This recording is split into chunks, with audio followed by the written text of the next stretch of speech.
내가 가장 소중한 것을 하나님께 드리는 행위가 되는 거예요. 그러니까 동일한 행위인데 이성의 입장에서 또는 세상 사람들의 입장에서 보면 저거는 살인이야, 저런 명령을 하는 하나님이라면 나는 안 믿겠어, 이렇게 하지 않겠어요?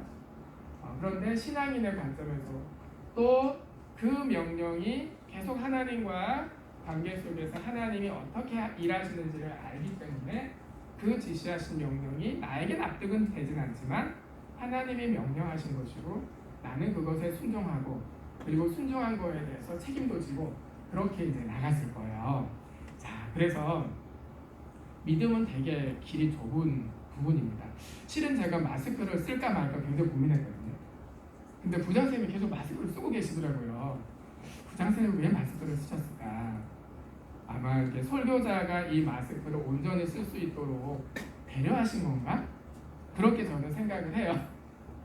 그리고 나서 저는 마스크를 벗는 게 실은 여러분에게 말씀을 증거하는 자로서 좋은 봉사거든요. 그렇게 생각을 해요.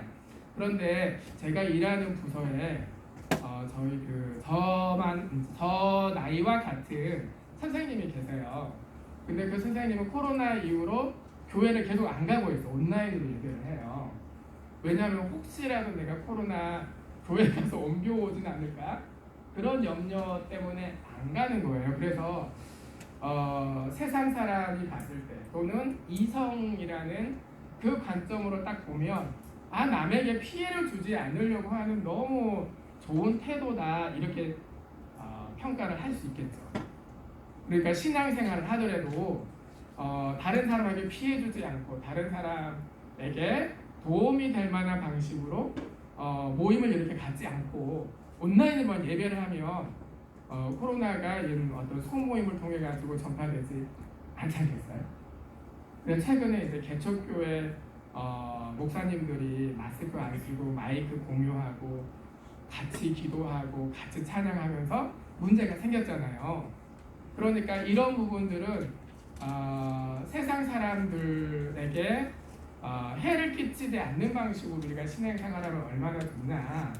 그러니까 이거는 이성의 영역이에요. 이성의 영역. 마치 우리가 성막이나 성전을 얘기하면 하나님의 이름을 모신 곳이 성전, 성막. 그래서 예수님도 하나님의 이름인 예수 이름을 주셨잖아요. 그래서 예수님도 자신을 성전이라고 하시고 우리를 향해서도 성전이라고 하는 이유가 우리 안에 예수 이름이 있기 때문에 성전이라고 하죠. 그래서 성전은 밖에서 바라보는 모습이 있고 성전 안에서의 모습이 있어요. 밖에서 바라보는 거는 세상 사람들이 바라보는 거예요. 그런데 성막, 또 성전, 특히 성막을 우리가 봤을 때 밖에서 보면 세마포로 덮여 있어요. 그러니까 하얀 세마포. 이게 이제 계시록에 보면 성도들의 옳은 행실이다, 이렇게 표현하거든요.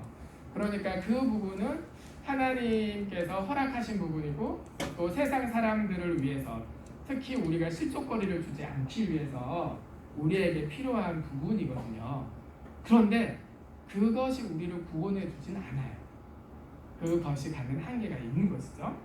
그런데 하나님을 만나고 하나님이 하시는 일들은 성막 안에서 하나님의 임재하심이 있고 그리고 예수께서 십자가에서 피 흘리시고 자기 육체를 다 찢으신 후에 이 성소와 지성소가 하나가 되잖아요. 그래서 지극히 거룩하신 하나님이 이제 지성소에 함께 하시는데 우리가 마치 지성소처럼 하나님의 임재가 우리 안에 성령께서 임하심으로 가능하게 되는데 그 부분은 이 성경으로 설명될 수 없는 영역이에요. 하나님을 만난 사람만 아는 것이고 또 하나님을 체험한 사람만 아는 것이고 그래서 그 하나님이 명령하시는 말씀이 나에게 상당히 부담이 되고 이렇게 했을 때 다른 사람은 어떻게 생각할까 이런 고민들을 이제 할 수 있는데 그런데 하나님이 명령하시는 것은 우리의 이성하고 왠지 반하는 것처럼 보이는 경우들이 꽤 많이 있어요. 호세아 선지자를 하나님이 부르셨는데 여러분 혹시 좋아하는 사람 있어요? 좋아하는 사람? 네, 엄마 좋아요, 아빠 좋아요. 너무 좋은 일이거든요. 그런데 저 친구랑 사귀고 싶어 이럴 수 있고 그렇잖아요. 또 안 그럴 수도 있고 어느 쪽이든 뭐 좋은 부분인데요. 그런데 호세아 선지자도 자기가 좋아하는 자매가 있지 않았겠어요? 그런데 하나님이 처음 부르셔가지고 이스라엘에 아주 음란한 여인이 있다. 고멜이라는 그 당대 아주 유명한 창녀를 너의 아내로 삼아라 이렇게 명령하셨어요. 사실 그런 명령은 굉장히 부담스러운 명령이잖아요. 그런가 마리아도 엄청나게 부담스러운 명령을 받았어요. 야콘보다는 좀 더 강한 아직 그러나 정식 결혼은 아닌 정혼한 상태에서 임신을 하게 된 거예요. 예수님을 잉태하는 이 수태고지를 받을 때 마리아는 굉장히 망설여졌을 것 같아요. 아직 남편하고 잠자리 같이 하지도 않고 아직 아이가 생기면 안 되는 상황이거든요. 그런 상황에서 너에게 아들이 있으리니 이름을 예수라 이렇게 하는데 엄청나게 부담이 되는 명령이에요. 그런데 그 명령을 받아들이거든요. 믿음으로 받아들여요. 자, 그래서 하나님이 우리에게 명령하시는 그 명령이 세상 사람이 봤을 때 이런 명령을 따르는 나를 어떻게 생각할까? 우리는 늘 고민하게 되는 그런 지점이 있습니다. 그래서 우리가 마스크를 이 자리에 쓰고 있는 거잖아요. 그렇죠? 우리가 마스크를 서로 쓰고 있는 이유가 어떻게 하든지 우리가 예배를 드리는데 하나님을 만나는 예배를 드리는데 혹시라도 내가 누군가에게 피해를 줄 수도 있고 그리고 혹시 의도하진 않았지만 나에게 뭐 코로나 바이러스가 전달이 돼서 증상은 없는데 학교를 갔는데 이게 퍼졌다 그러면 엄청나게 그 파괴되는 그 어려움들이 많아요. 그렇죠. 특히나 교회들에 대해서 또 교회야 이렇게 댓글을 보면 참 부담스러운 부분들이 많아요. 그런데 혹시라도 우리가 원치 않은 문제가 생기더라도 우리는 최선을 다해서 방역을 했다라고 한다면 그 부분에 대해서는 우리 신앙의 본질적인 부분은 잘 모르더라도 이해해 보려고는 하죠. 저 정도라면 뭐 그냥 저 정도라면 최선을 다했네 이렇게 말하지 않겠어요? 그러니까 우리가 신앙생활을 할 때 이성도 사용을 해야 돼요. 그런데 이성에 부합하지 않는 어떤 하나님의 명령에 대해서 내가 어떻게 해야 되느냐 이 부분이 참 어려운 부분인데요. 오늘날 아브라함에게 너의 독자를 나에게 번제로 바쳐라 이런 명령은 직접적으로는 안 하세요. 왜냐하면 그 당시에 그렇게 장자를 불로 태워 번제로 드리는 그런 이방 종교의 풍습들이 있었는데 그것도 어떻게 보면은 이 장면에서 다 이제 없애시는 부분이에요. 자, 그리고 우리가 물수제비 얘기를 했었잖아요. 물수제비 기억나나요? 네, 자, 우리 강을 한번 상상을 해보세요. 강이 있어요. 자, 넓적한 돌을 던졌어요. 옆으로 뒤집기 던졌는데 한 번 물방개비라 그러나요? 한 번 튀기고 그 다음 또 튀기고 그 다음 튀기고 한 적어도 한 번 3번 정도 튀긴다고 한번 생각을 해봐요. 자, 그러면 오늘 본문의 말씀은 아브라함과 이삭에게 있었던 사건이에요. 그렇죠. 그런데 그것이 무엇을 예표하는 것이냐라고 했을 때는 바로 하나님 아버지와 그가 보내신 자 예수의 관계에서 하나의 모형으로서 보여주는 부분입니다. 자, 우리가 창세기 23장을 보는데요. 한번 보겠습니다. 창세기 23장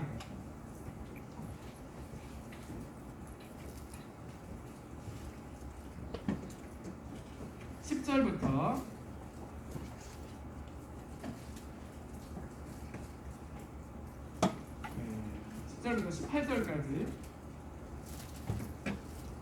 18절까지 하나님 아버지와 그가 보내신 자 예수를 우리가 이 장면에서 하나님 아버지와 그가 보내신 자 예수는 어떤 마음이셨을까?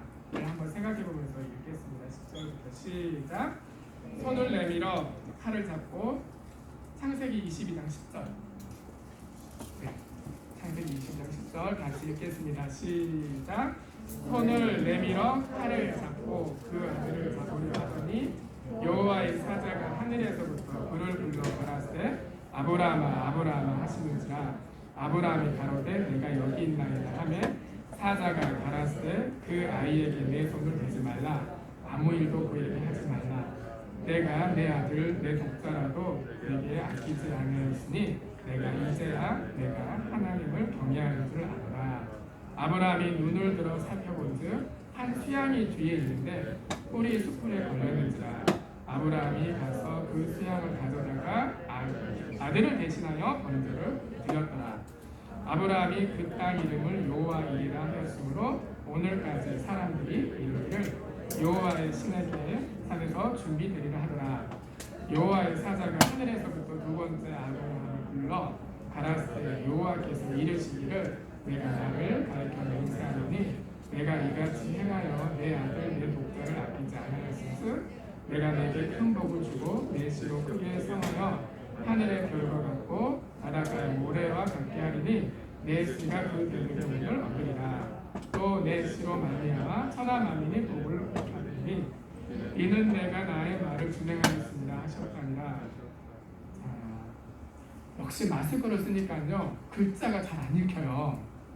집중이 잘 안 돼요. 여러분이 그래서 마스크 쓰고 학원을 가거나 마스크 쓰고 학교에서 공부하는 게 힘들겠다는 생각이 드네요. 저는 한 학기 내내 온라인으로 학생들하고 수업을 해요. 그러니까 마스크 벗고 수업을 하는데 마스크 쓰고 마치 수업과 같은 수업보다 훨씬 귀한 이 말씀을 증거하다 보니까 마스크 쓰고 하는 일이 보통 일이 아닌 것 같아요. 아무튼 여러분이 마스크 쓰고 공부하는 그 과정도 굉장히 쉽지 않은 과정이라 생각이 듭니다. 온라인이 좋죠? 온라인 안 좋아요? 네. 저희 대학생들 온라인이 엄청 좋다고 해요. 네. 자, 그래서 하나님께서 어린 양을 예비하시는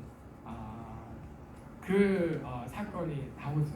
어린 양을 예비했고 그 어린 양을 이삭 대신에 하나님께 번제로 드렸습니다. 여기서 하나님께서 약속도 주셨고 또 맹세도 하세요. 약속이란 말이 있고 또 맹세라는 말이 있어요. 하나님은 약속하시면 그 약속을 반드시 지키시는데요. 하나님은 사람이 아니시고 인생이 아니시고 그렇기 때문에 시건 말하는 것을 그냥 삼켜버리지 않고 하신 말씀은 반드시 이루시는 하나님이시거든요. 그래서 아브라함에게 약속을 했어요. 너에게서 저 하늘의 별처럼 땅의 티끌처럼 모래처럼 내 자손을 주리라 라고 이제 약속을 주셨는데 이 아브라함의 이삭 결박 사건 그 믿음을 보시고 나서 이제 하나님께서 맹세하셨어요. 맹세는 마치 유언하고 비슷해요.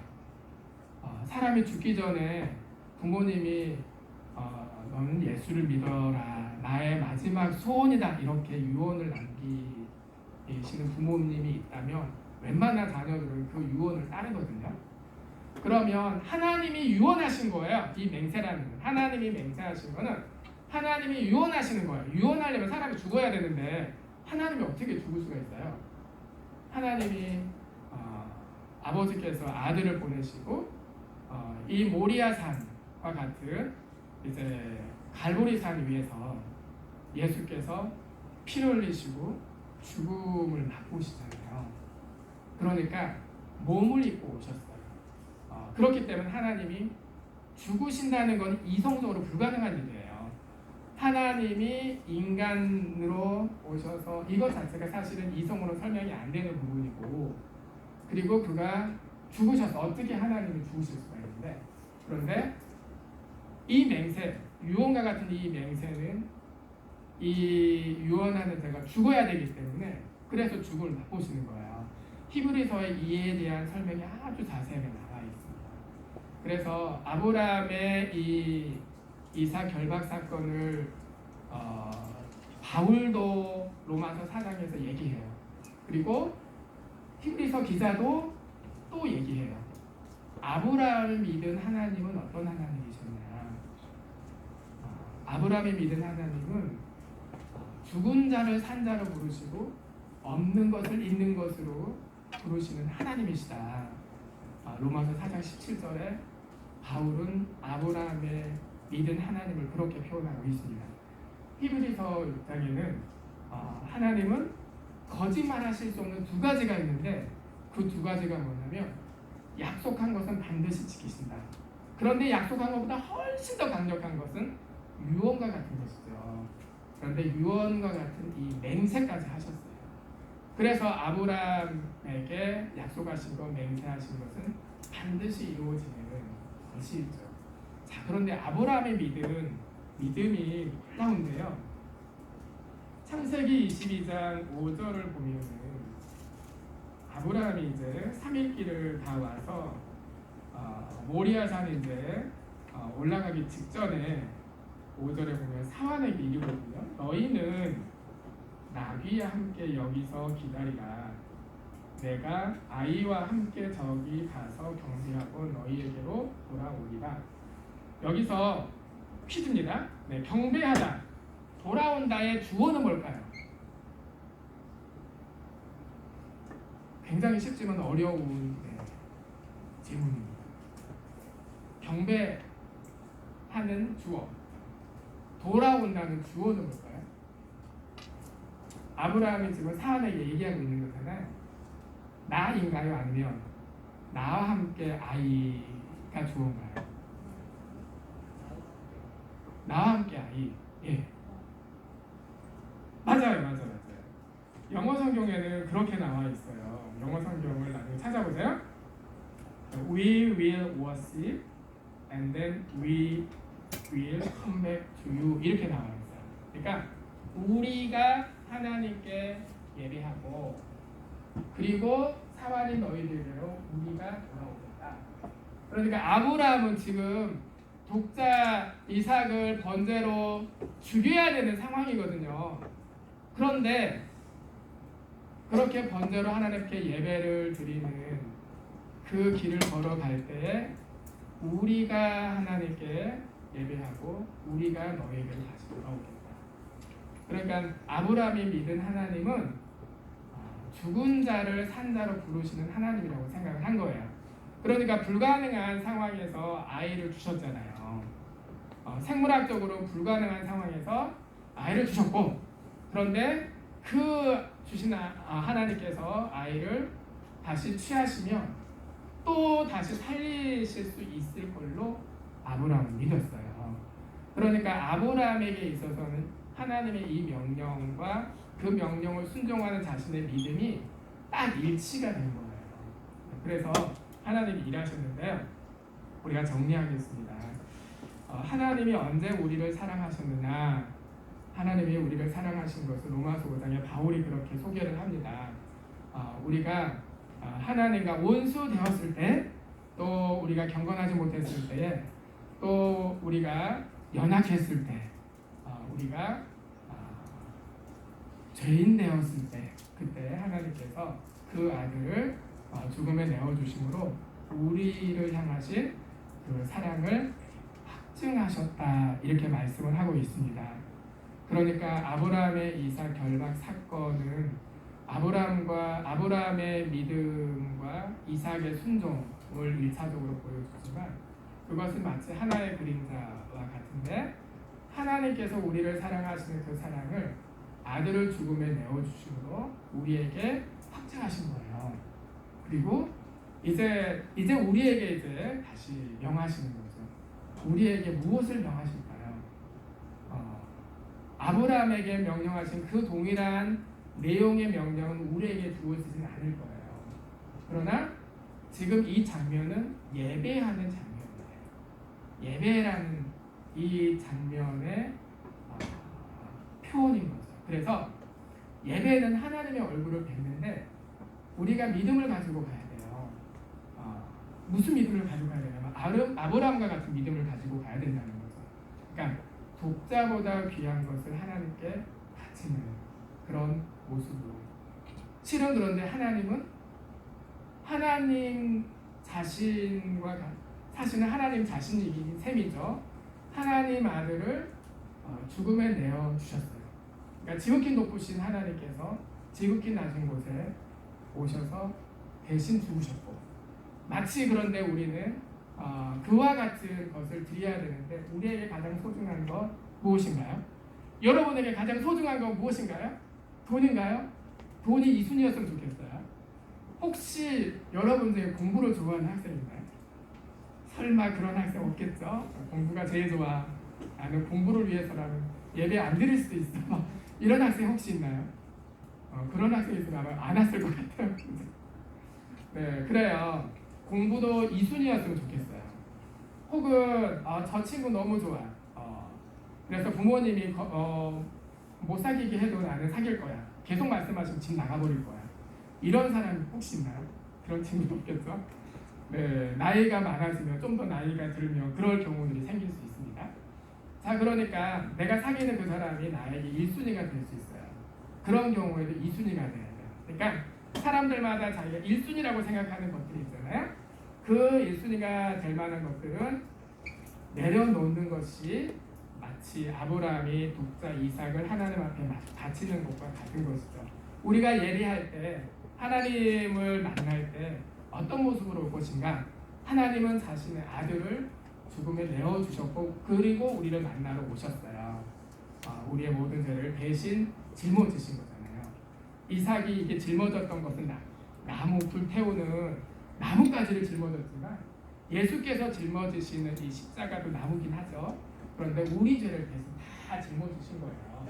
그러니까 하나님 편에서 훨씬 더 많은 더 값진 것을 가지고 우리를 만나러 오시는 게 예배인데 우리는 무엇을 가지고 하나님께 나갈까?